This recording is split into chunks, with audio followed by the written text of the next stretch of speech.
Run होने वाला है महिला ग्रुप। अबे कौन जीतेगा कौन लड़का?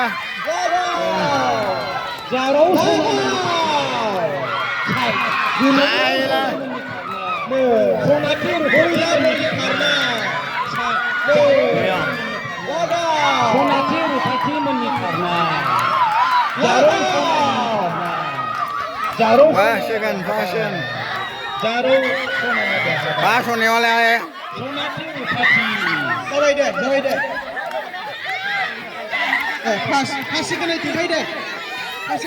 पास होने वाला है कौन है?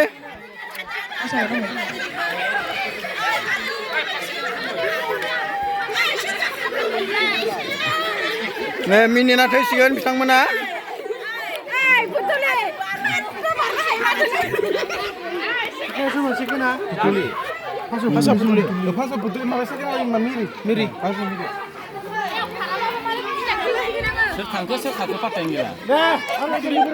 Pura minine hangama जादों आरोना खारनाय बादिना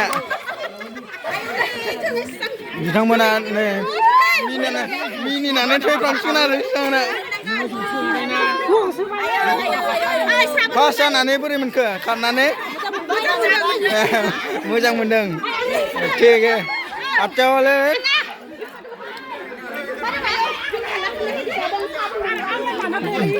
बोरै दैया